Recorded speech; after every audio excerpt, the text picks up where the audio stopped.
If you're hearing this in your Rolls Royce, then Donald Trump's tax plan is for you. You're rich as hell. We're going to give you a tax cut? But for everyone else, there's Kamala Harris's plan. Under my plan, more than 100 million Americans will get a tax cut. Because that guy in the Ferrari doesn't need another break. But Kamala Harris knows you sure could use one. Paid for by FFPAC, ffpac.org. Not authorized by any candidate or candidates committee. When it comes to towing, seeing is believing. That's why Chevy Truck's advanced camera technology offers up to 8 available cameras for 14 unique views, so you can focus on the view that really matters. Chevrolet, together let's drive. Learn more about Chevy Trucks at Chevy.com. Safety or driver assistance features are no substitute for the driver's responsibility to operate the vehicle in a safe manner. Read the Vehicle Owner's Manual for important feature limitations and information.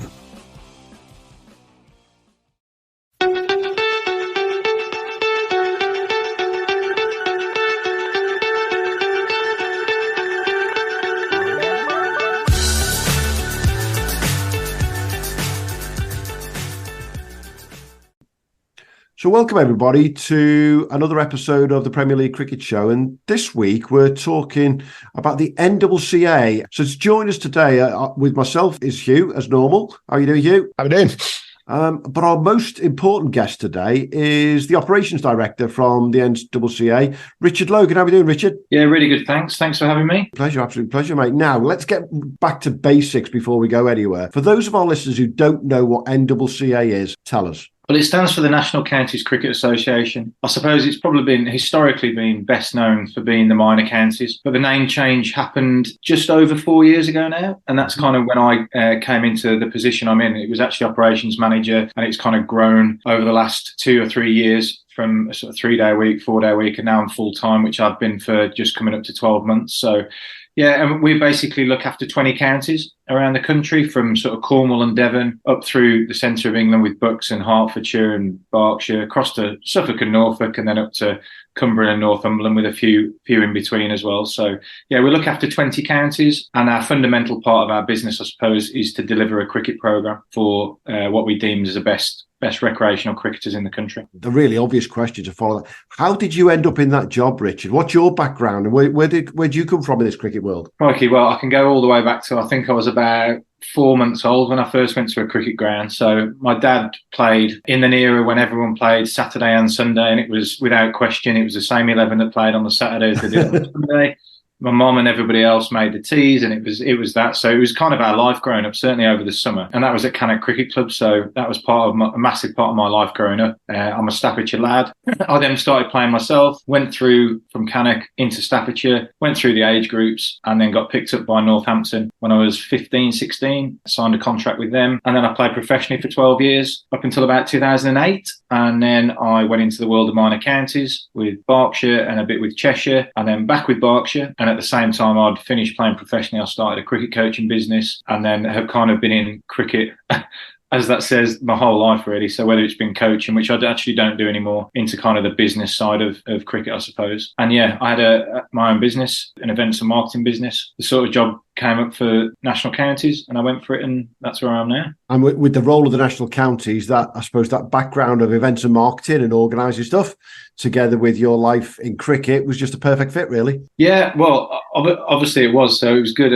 I know Nick Archer, who's our chairman, very well, just because of his links with the Birmingham League. And actually, he'll probably hate me saying it, but I used to watch him play against my dad. So Walsall, the club that he played for years and years, were always the best club around, or certainly one of the best clubs around. And him and Steve Dean opened the batting for Staffordshire. So they're kind of the guys that I looked up to when I was playing, and going to watch Staffordshire play when I was a young lad, really. And obviously playing for the age groups, you look up to that team. So yeah, it was perfect, and it's been great, and I love it. I love working in it, and I think we've made some really good strides forward over the last 4 years. From really, one of my first jobs was to kind of rebrand and get the national counties brand developed and established, which I think we're on the way of doing there. Yeah, it's funny when you talk to some of the guys who play national counties cricket, they do every now and again slip the word minor counties, but then they correct themselves almost immediately because they realise it's changed, and it is 4 years now. Yeah, to me, you are the pinnacle of recreational cricket. We were talking off air, weren't we, as to whether you guys are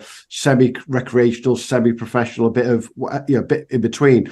But 20 counties around the country is a hell of a lot to look after, from, as you say, Cumbria down to Dorset, down to the Suffolk area. How the hell do you manage? Because you ain't got a big team, have you? We haven't got a big team, but what we have got is a fantastic group of volunteers that run every one of those counties. And I've got some that help me. And we've got a brilliant board now that we've developed over the last 3 or 4 years with some highly skilled people on it. And I know that each of the counties has the same. So, yeah, we couldn't do it without all those volunteers. And they put in a huge amount of work and effort into, well, each of the counties and how they run their operations. So, yeah, we oversee everything and we give as much support as we can. But, yeah, we have to be thankful that we've got so many really great volunteers that help run each of the counties. And the more we can support them, the better, obviously. And we look to do that as much as we can. But each of the counties is run extremely well. Richard, are you supporting them from sort of the top end right through pathways right down to under 11s, that kind of thing? No, we're the first 11 and the development 11 at the moment. There might be opportunities to extend that in the future, but not at the moment. And actually, we've been through a transition over the last 3 or 4 years.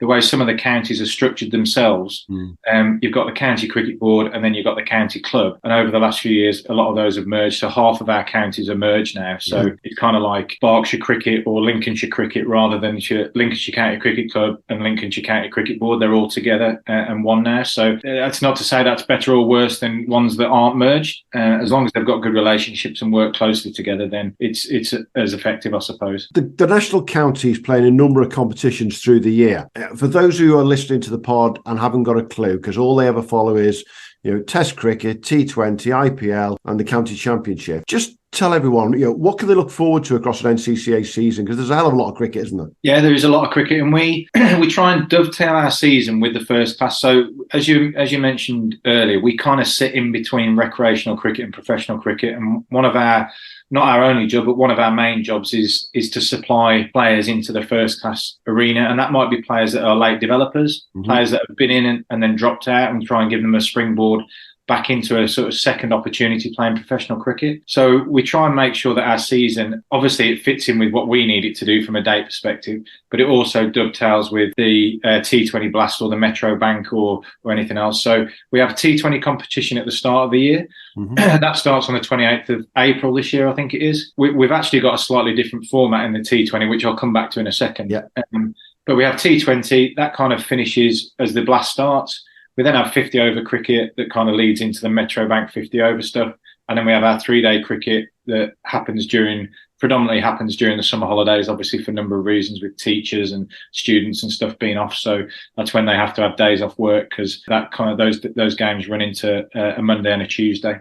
So just to touch on the T20 stuff, historically we've played that in 4 groups of 5. Everybody plays each other. They have 2 T20 games on a day, because obviously there's a lot of travel in our cricket. So if you're travelling 3 hours to go and play a game of cricket, you want to make the most of the day. So everybody plays against each other twice, 2 home games, 2 away games, and then the top of each league progress on to finals day. That's how it's been for the last few years. This year it's slightly different. We're in 5 groups of 4. And then everyone's going to play the other 3 people still twice. There'll be 1 home and 2 away, or 2 away and 1 home. And then the top 2 teams will go through to the Super 12s, along with the 2 best 3rd place finishers. The Super 12s will then be a round robin of 3 teams at a certain venue. And then the winner of that particular sort of showdown on that Super 12s day, those 4 teams that have won that will go through to finals day. So it's a slightly different thing that's new for this year. And I'm pretty excited about that, because it gives counties an opportunity to play T20 cricket against people they wouldn't necessarily play against, and just adds a different element, I think. So that's quite exciting. And I'm guessing the way the calendar's formatted for you guys, in very simplistic terms, it means that if you guys are finishing your T20 just before the Vitality Blast comes together, if there's any players who stood out from the national counties, there are first-class counties who put their hand up there and say, hey, we want to get them in to come and play for us. And again, the same with your 50-over tournament into the Metro Bank. Exactly, yeah. So that's one of the main reasons we do it in that way. And actually, the other benefit to our competition, certainly the T20, is the fact that we've got players that have stepped up relatively recently, or might be on white ball contracts, that come back in, and they've been national county players. So they're an Oxfordshire lad, or they're from Wales National County or whatever. So they come back and play in the T20 as a preparation. And that really bolsters the standard of our cricket. And that's really beneficial because it's great for any player, actually, but young players coming through to be able to pick the brains of somebody who's made that step up to say, right, what does it take? Can you help me? So that they really add value to the teams to come back in. And at the end of the day, if Staffordshire have created a player and they've gone on to sign for Warwickshire, for them to come back and not give something back because they're obviously getting something out of it as well, but it's a really good way of working. So it works both ways. So give us some names that listeners can look out for next year who've come through national counties in the last 18 months, 2 years. And there's a few out there who've signed white ball contracts in particular for next year, aren't there? There is, yeah. Harrison Ward has signed from Oxford. Plays at Sussex. Zainul Hassan has signed for Glamorgan, had his first year last year. Kashif Ali is at Worcester from Beds. And one of the really exciting young lads that came on our ECC trip in the second year was Jaffa Chauhan. He's a Berkshire lad and he's signed for Yorkshire. I think he got picked up by one of the 100 franchises, although he didn't play very much. He's definitely going to be in the mix, and that's certainly a name to look out for. And you're finding the first-class counties now are looking back at you guys in a way that is completely different to what it was when it was just inverted commas minor counties. I think so.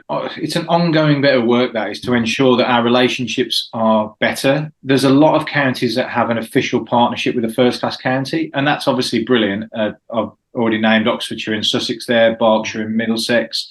And there's lots of those partnerships around. What I'm trying to encourage is the fact that they create partnerships with all 18 counties, because it might be that their supporting county or their partner county doesn't need the skill set of the best player in that team at that particular time. So actually, if Berkshire have got a left-arm spinner and Middlesex don't need a left-arm spinner, but Durham do, then why shouldn't that player be given an opportunity up at Durham or Kent or wherever it may be? So the more we can sort of spread our wings with regards to the relationships we build within the counties, I think the better for the players. So, like I said, that's an ongoing bit of work. Hopefully that's happening. Our rep team will help that. The player ID day that we've done over the last couple of years has really helped that. And also the opportunity of the players getting to go and play in the ECC puts them in a completely different shop window, I think. So all those things are helping, but it's definitely sort of an ongoing process. You mentioned the player ID. What does that involve for the players? How does that work? So the first one was not last March, the March before. I mean, we basically selected a number of our best 18 to 24-year-olds from around the counties through a nominations process, and then we put a selection panel together of coaches that kind of touch each of the areas in the country, and selected 24 players, I think it were, to come and have a training day at Loughborough. The ECC supported that through David Court there. We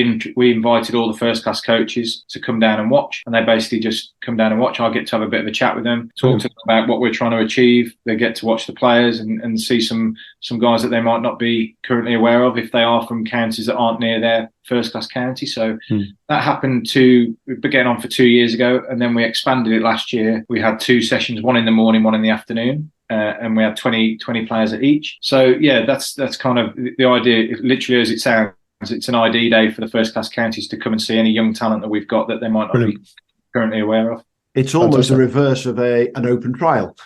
You're picking those 40 players as it was last year, saying you guys will bring them all to one place, and we're going to show you the best of what we've got for going forward. Absolutely. So we're trying to do the filtering process for the first-class counties, and some say, listen, come and have a look at the talent that we've got playing. It'd be great to see more of those first-class counties come to our fixtures as well and actually see the guys playing. And I know there's scouts out and about, so I'm not saying they don't do that at all, but you can only get so much from coming and watching a day indoors. And that's one of the reasons we're looking to expand what we do as a sort of representative team. On the back of the ID days, on the back of the opportunity we've seen that the ECC is giving the lads as well. And hopefully we'll have some three training sessions in the new year, that similar sort of age group of players. And the idea is to then move into a bit more of a playing fixture list as well against the first 11 first-class counties as well. That's your representative team, basically. It is, yeah. And we have to be careful because there's so much cricket that goes on in the first part of the year. We've tried to do it a number of times, and we get to a stage where actually we could probably have the fixture, but it's not going to achieve what we want it to achieve. The first-class counties probably aren't going to send people because they're all busy with second 11 fixtures. Our players are generally playing in that second 11, that sort of fixture list as well. So we need to work out how we can do it. And for me, the best way of doing that is to get the lads in front of and playing against first 11 first-class teams, because that's a great preparation for them as well into the T20 Blast. So hopefully we'll have a couple of games before the Blast, a couple of games before the Metro Bank,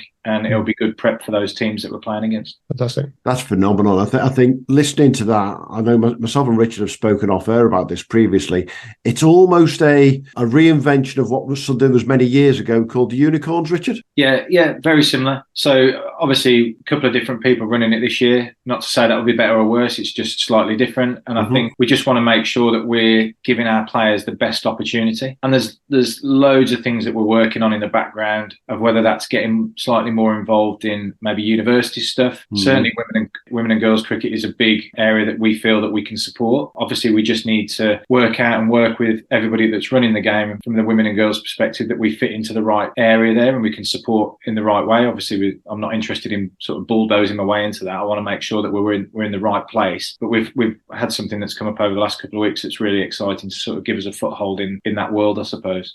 Can you tell us what that is? Yeah, absolutely. So the ECC tournament, as we've talked about a couple of times, is the European Cricket Championships. We've taken a men's team there for the last 3 years, and it's been a fantastic experience for the lads. Like I say, it puts them in a completely different shop window. From a report I saw this year, they had 40 million views of that tournament on a daily basis for a 5-week period. So they've done an incredible job to sort of spread cricket around Europe, and they're running their inaugural women's tournament in about 11 days, we leave. So, yeah, I've got a team together for that, work with all the sort of regional directors of cricket to select a team that represents a similar group of players that we do. It's a slightly different landscape, so they're not necessarily all national counties players, but the first class and the national counties, like I say, it's a different landscape. So hopefully we've got it right with the group that we're taking to make sure that we give them an experience that's going to assist them to step up to hopefully regional honours in the near future. Is there funding? The funding is an issue at this level, and obviously doing something like that is an expensive business. Is funding been made available from like the ECB for the girls and obviously for the men as well to help them do that, or is this all sort of funded from within? So we're at the start of the conversations around about the girls, to be honest, and there's been some additional funding that every stakeholder's got for that. So hopefully we're going to use that. So it will be supported by the ECB. The ECC is supported by them, and they sort all the costs out for when we're there. They've sorted all the costs out for the girls as well. There are some additional costs that we have to pay. Obviously, it's like expenses to and from the airport, that kind of stuff. Mansfield Group is our clothing sponsor. They've been great over the last few years, supplying us with kit for the men's team. So hopefully we can build on that for the women's stuff as well.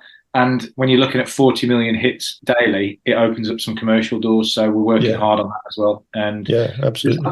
Obviously great. And we are ECB funded. But I think it's really key from a business perspective, from the national counties perspective, that we go out there and start generating some of our own money as well. So we can expand into these areas slightly more quicker and probably more effectively with more money. Obviously, that goes without saying. Yeah. I mean, there's some, big counties that aren't first class counties, big wealthy counties. And there really should be more publicity about their cricket team. It's Oxfordshire's cricket team, isn't it? For instance, and unfortunately we just don't sort of hear much about it in the news, but that shouldn't be the case. It should be much more widely publicised. And that comes from, unfortunately, it probably comes from money going into the club and the minor county to then come out and expand it. So hopefully that can happen now. That I think video and certainly video is much easier to access from a cricket point of view.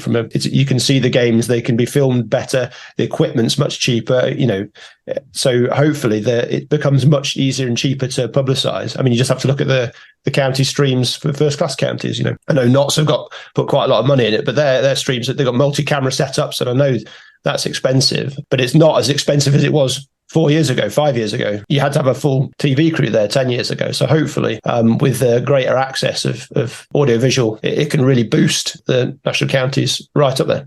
Absolutely. We've just come to the end of a 3-year plan to get all of our counties live streaming. So everyone's now got the capability to live stream, and people have moved through that journey slightly slower, because trying to do everything with all 20 counties in one go isn't achievable, because one, we don't know everything. And two, we want to try and go through at a pace that suits people. So there's some people that are more comfortable doing it and have the resources and skills to really implement that section of it, whereas some of the counties have skills and resources in other areas. So what we do have now is 20 counties that all have the capability to live stream. So what we've got to do is take it on to the next level to say, well, actually Wiltshire are a good example, and Hertfordshire are a good example last year that had really detailed analysts or had multi-cameras with commentators.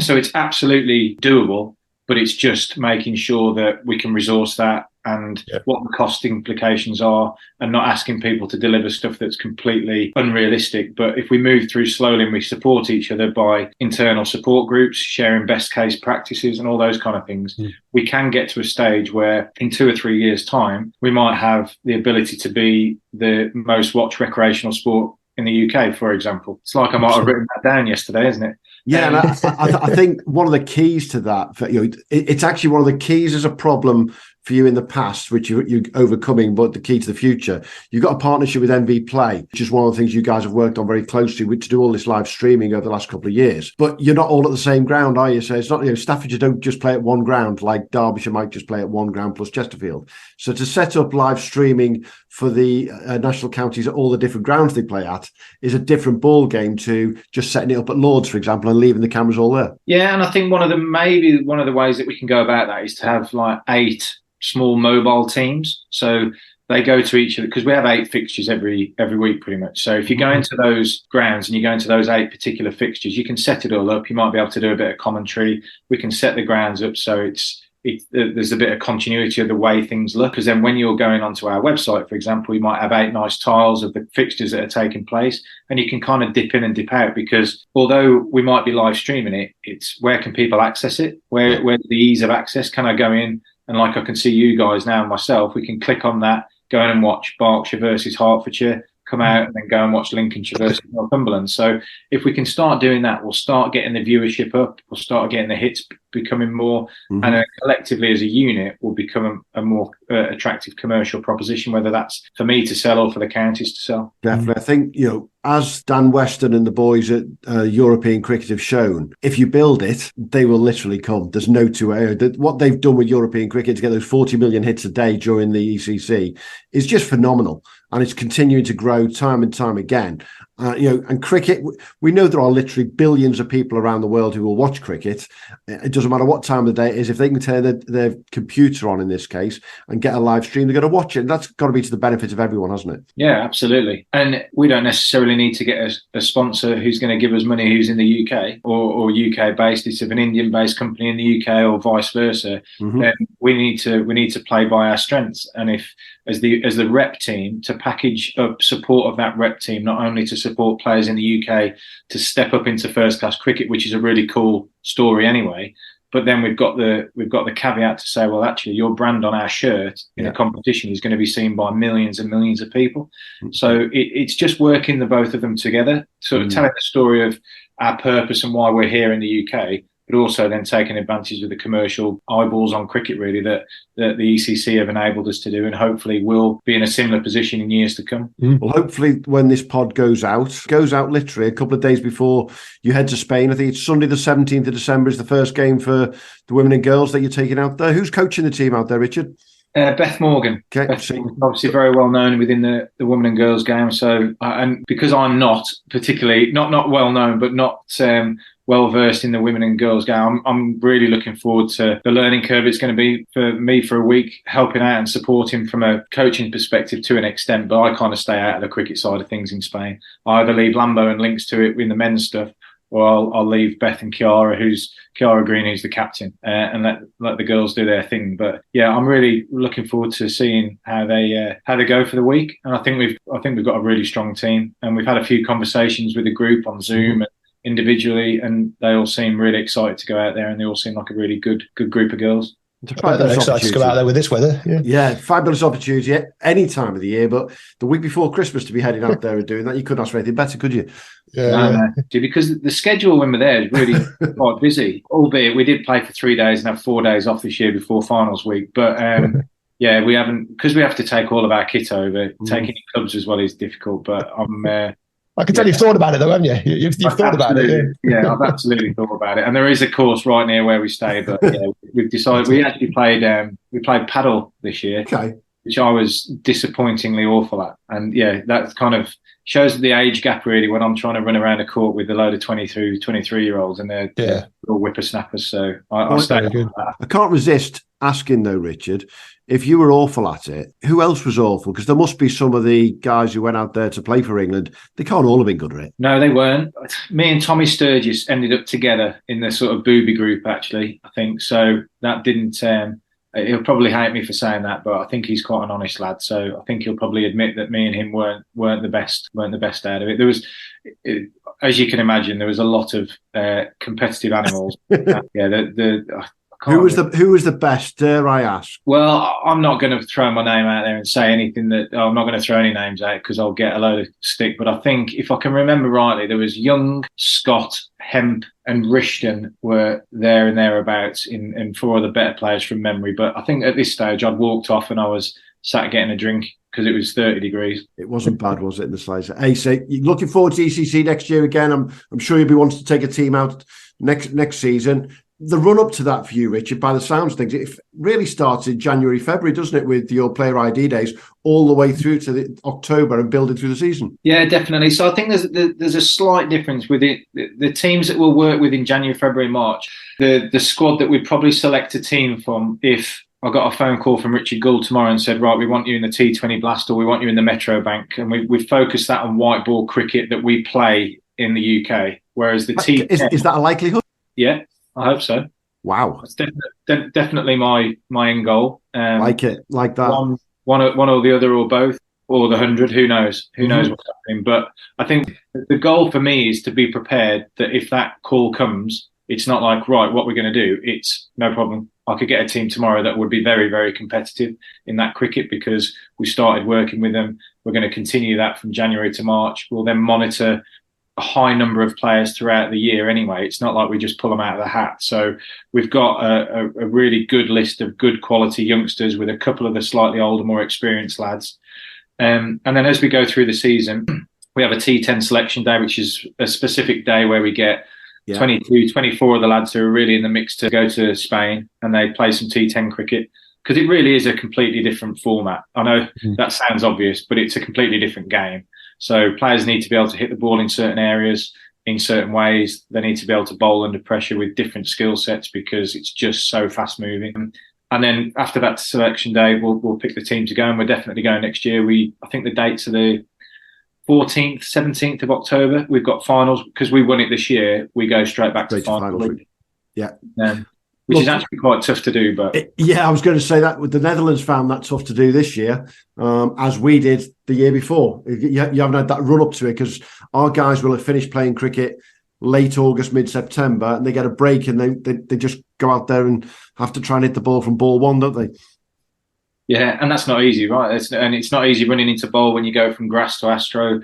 Just getting that confidence back that you're not going to slip, which you don't do, but you've got to tell your brain you're not going to do that when you're steaming in trying to bowl quick. And it's just getting the pace of everything. So it is a bit of a challenge. Hopefully, if we get a good sponsor on board, then we can maybe go away a few days before that off our own steam, off our own back and prepare. Because I think it's definitely worthwhile to do that if we can get that support. So fingers crossed we'll be in a really good position when finals week starts. Most definitely.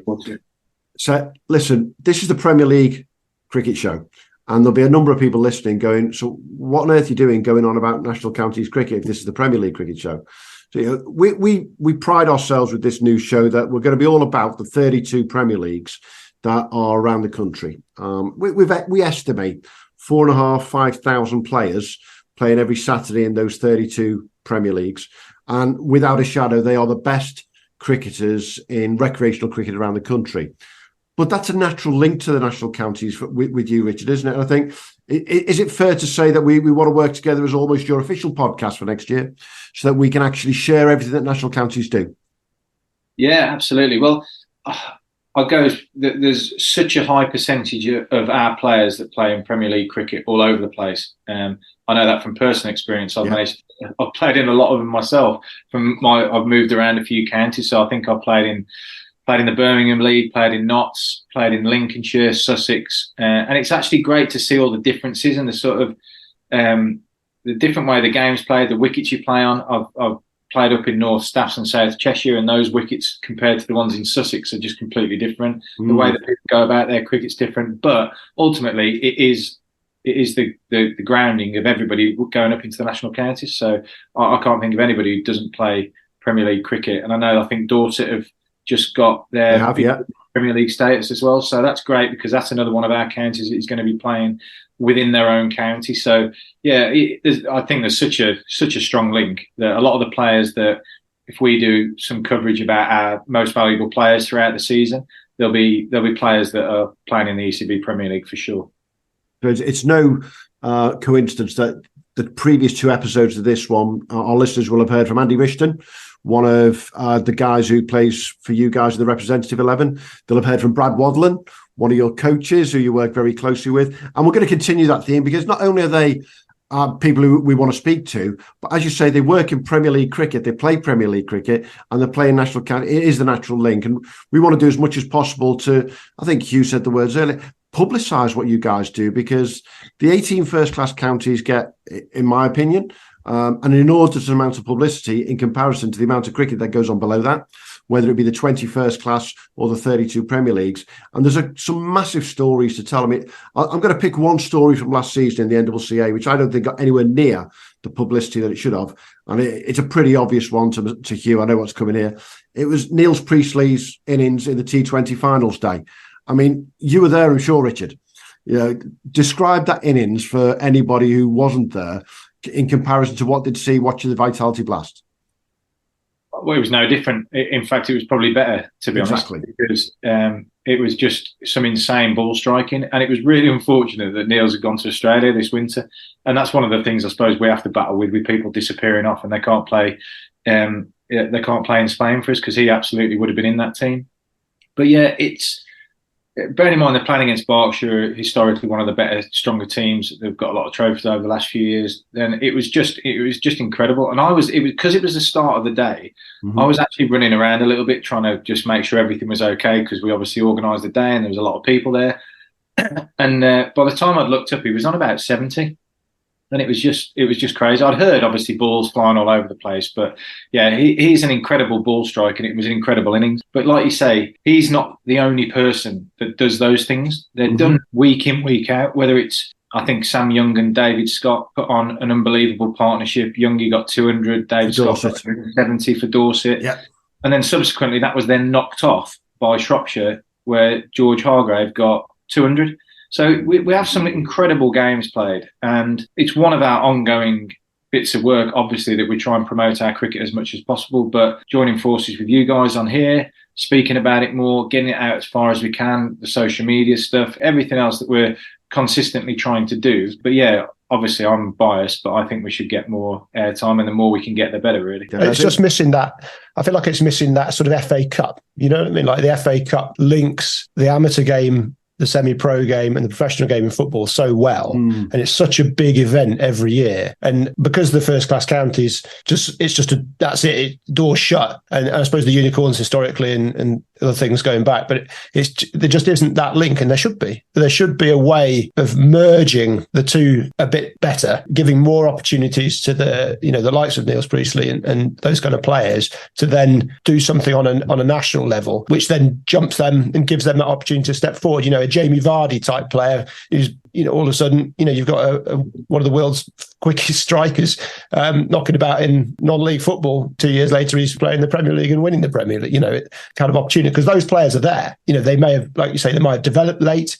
They, might have late birthdays. We've been discussing that on Twitter a lot this week. They might have had the opportunities, coaching opportunities when they were younger, but then got themselves going, a bit older, and just giving those guys opportunity to come through. But is what's possibly missing at the moment, and hopefully that can really accelerate through. Yeah, I think it was 2005 was the last year that the C&G played. I think because I was playing at Hampshire at the time, and we played against Shropshire, I think Shifnal. But I remember when I first started in this job and was speaking with people, they thought that it was a bit of a bind for the first-class county to play against national counties or minor counties at the time. And I was like, it's absolutely, certainly from my experience, it wasn't. I remember in that Hampshire team, we had Kevin Peterson, Shane Warne, Dimmy Mascarenas, Sean Udall, John Crawley, Sean Irvine. So it wasn't like we took a weakened team. We like, you don't want to lose those games, right? It's the first game of the C&G. Luckily, Hampshire went on to win the whole tournament that year. So you don't want to slip up against them. And I think now that whether there's the opportunity for all of the counties to get back in and play in a FA Cup style trophy, I obviously absolutely see the value and would love and would support that, because I'd love to see all the counties playing against those. Whether that's going to happen, I don't know. But I think it would be a great thing to bring back. I suppose, having just done like we've done in the 50 over competition in the World Cup, is that the right thing for cricket, to potentially for some first class counties to play 1 or 2 games in the whole season, or whether this would dovetail into the Metro Bank as well? But there's only so many days in the summer, and I know that's always the challenge. It's a challenge we face from our cricket programme, and I know it'll be the one that's faced. You said there's only so many days in the summer, but there's also some quite big squads out there that some of those guys are not playing a lot of cricket. They don't have to have all the absolute top names playing every single game. You saw Leicestershire winning the 50 over comp. I forget the lad who got 100, and a local Leicester Premier League player in and out of County 2 steps up, and he's won the 50 over comp. So absolutely, players, when given the opportunity, can do something special. Yeah, 100%. And I've no doubt that we don't just have a squad of 18 or 24 that I can select for a rep team that would do it. We have a whole host more players than that can excel in those fixtures. And we've had the showcase games now running for a number of years where we've beaten first class counties. I say we, but our counties have. So it's absolutely doable. We could play and compete in those. It's just whether it's right for the structure of cricket or whether they can fit it into the calendar, really. But like I said, I'd absolutely support that, and all the counties I know would love to be back in a FA Cup style 50 over comp. Yeah. I've got to make sure that I'm prepared for it, any eventuality, whether it's that or a rep team or anything else. Maybe get some coverage on the BBC. They're always on about getting more cricket on the television, and with pay TV snapping up rights left, right, and centre, there's an opportunity there. There's our first campaign for the Premier League Cricket Show, I think, Hugh. You reckon? Yeah, I think so. There'd be a hell of a lot of cricket fans out there would not say no to it, put it that way. I've got enough experience on social media over the last couple of years to just see that they're all over it. And I'm a big believer that cricket, it's this unique sport that on a Saturday, a vast majority of cricket fans are actually playing cricket. And then when they've gone from playing cricket, they'll go somewhere to watch it on a Sunday, or they'll go to a test match on a Thursday. And we all know you get a completely different crowd at a Saturday game if it's a professional game compared to what you get at another day, because literally the players and the fans are alike, unlike other sports. You don't get many rugby fans and players crossover, or in professional football, you can absolutely forget it. There's 55,000 at Anfield to watch Liverpool. How many of them are playing football the next day? Very, very few. And cricket is unique that way. And I think that's what we want to do with the Premier League Cricket Show. And in conjunction with you guys at National Counties, just bring that flavour out there for what's going on. We know that some of your counties, Richard, they'll have 50, 100, 200 people following them wherever they're playing. Staffordshire, our own county, they always have a nice little band of supporters following them around the country. Yeah, absolutely. And there's a few hundred people that go to a lot of the games. We have our T20 finals day, which is one of our main games to get a lot of people to. And then we have our one-day trophy final, the 50 over competition at the end of August at Wormsley. And there was best part of 1,000 people there last year. So we can do it, and we can get that support there. It's just probably getting the consistency more week in, week out at our games, because you get to see 2 T20 games. The cricket grounds we play at are brilliant. They put so much effort in. The wickets are always really good. And like I said, the counties put a lot of effort into hosting these games. And the showcase games, I suppose, are the one thing that we've got that are close to that at the moment. And I know some of the counties that have done those really well have had well over 1,000 people there. So it's definitely getting there. We're going in the right direction. So it's just the more we can publicise what we're doing, our general fixtures, our finals, maybe some of these rep games as well, to go and see the best of what we've got, or some of what the best we've got anyway. Well, we'll be doing our bit with you, Richard, to try and publicise as much as possible. We want to work closely on, as you say, the standard fixtures, shall we call them, not just the big name showcase games or the rep games. The T20, anyone who loves T20, you've got a good few weeks of that right at the start of the season,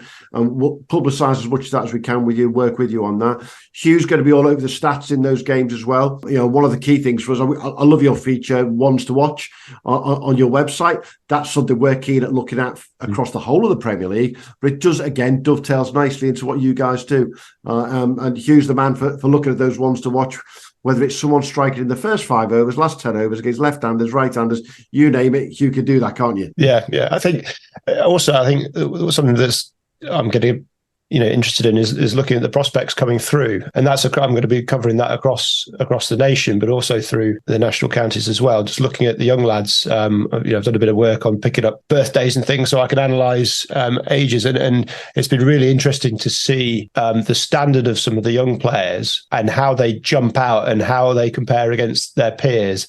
And you can really see the ones to watch. So it's going to be fascinating following their journeys. So that'll be really interesting for the next year. And hopefully those guys will filter into the national counties at the younger end and gain some valuable experience. So look, listen out for the future episodes. We are going to be the Premier League Cricket Show, but we will change every now and again to the National Counties Cricket Show, and we'll be with Richard. I'm sure he'll come and join us again. I know we'll be talking to some of the coaches. I'm pretty sure Mr. Lambert will come and join us at some point.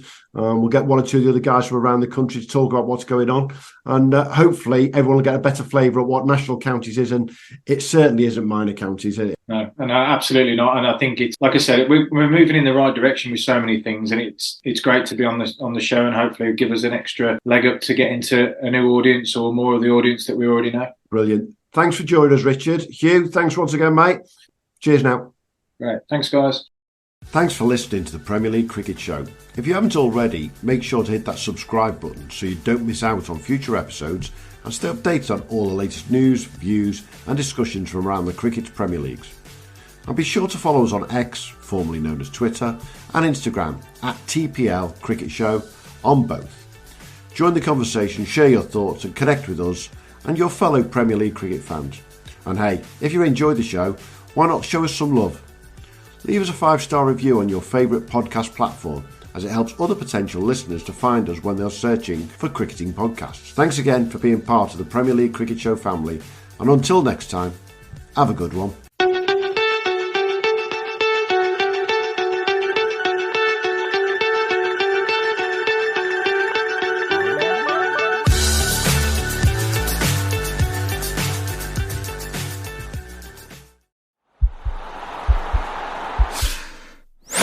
This podcast is part of the Sports Social Podcast Network.